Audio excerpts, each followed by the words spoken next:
this had to be voted on Friday because Speaker Pelosi was headed off to Italy. Well, that's always, part of it, but they wanted it before we took that break because we're not in session this week, so that was probably the biggest motivation. The fact that we had a break, people had these trips planned, so were a lot of people making trips.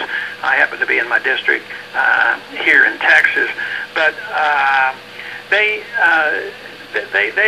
needed to get it done for this momentum type thing, and Obama going out there and parading around and bragging how much they've done in this short period of time. And when I look at what they do, it just depresses me on what they're doing. And here they're chanting and cheering on how wonderful, how much they have achieved in this short few weeks. Hey, Dr. Paul, with your words now, I'm following the poll in real time on my website. The American consumer has shot up now to be 7% of the problem, and Bill Clinton has dropped 40%. You're a magic maker here. You can run elections here on my show. And Alan Greenspan now is at 13%. He was at 12 when we first met. Good. And then it put Bernanke real close to him.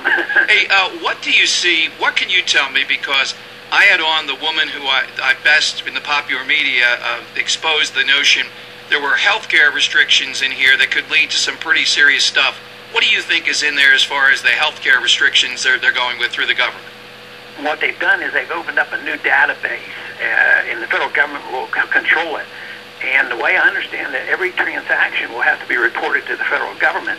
Mm-hmm. That means if I'm the physician and you're the patient, anything we do or say or touch, there's going to be a record of this to make sure that I gave you the right advice and gave you the right medication and didn't overstep my bounds, didn't use more expensive medicine I had to. It is a huge bureaucracy. If anybody cares about the doctor-patient relationship, they should be. And I believe also in there, I want to that there's also this notion of forcing physicians like you to follow so-called best practices. In other words, you don't have this idea of what your doctor might use in his judgment. You're going to have a computer model to contain cost. That's also right. And, medicine has become very defensive.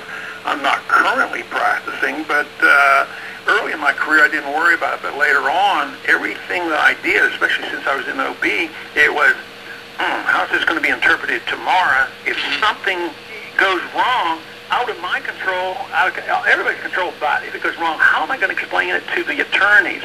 So first you have the attorneys. Now you're going to have to explain it to the bureaucrats, because if you don't fulfill, their protocol, they'll come in and suspend your license. They'll put you on a blacklist and all kinds of things.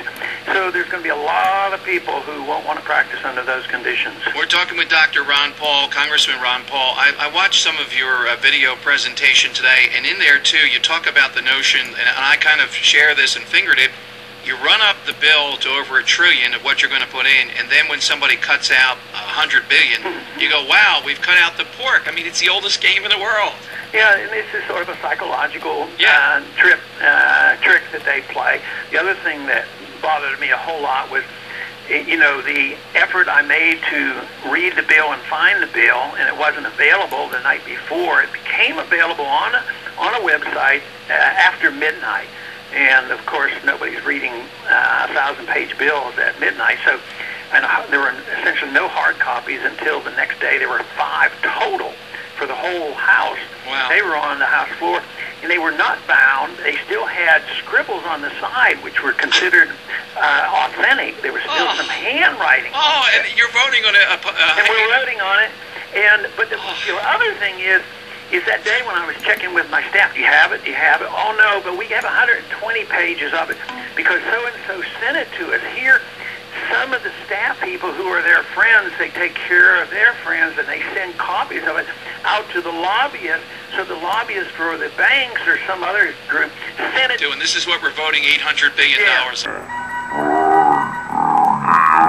Dr. Paul, thanks for fighting a good fight on this one. Would you please give that website where people can go and see this video? CampaignForLiberty.com. Thanks, Dr. Ron Paul. Thank you for joining us tonight. Thanks for having me. All right, Dr. Ron Paul with us here in Philadelphia. All right, I want to riff on a lot of the things he said, and if you go to my page on my website, now it's just during that conversation with Dr. Paul, I'm not sure who voted what, but it's Bill Clinton with 40%, George Bush at 13%, Franklin Reigns at 7%. The American consumer, 7% of my listeners say, is most responsible for this. And Barney Frank is coming up in the rear with 20%. Alan Greenspan at 13%. 215-839-1210 will get you in suburbs. 610-664-1210. South Jersey is 8565. Big brother is watching.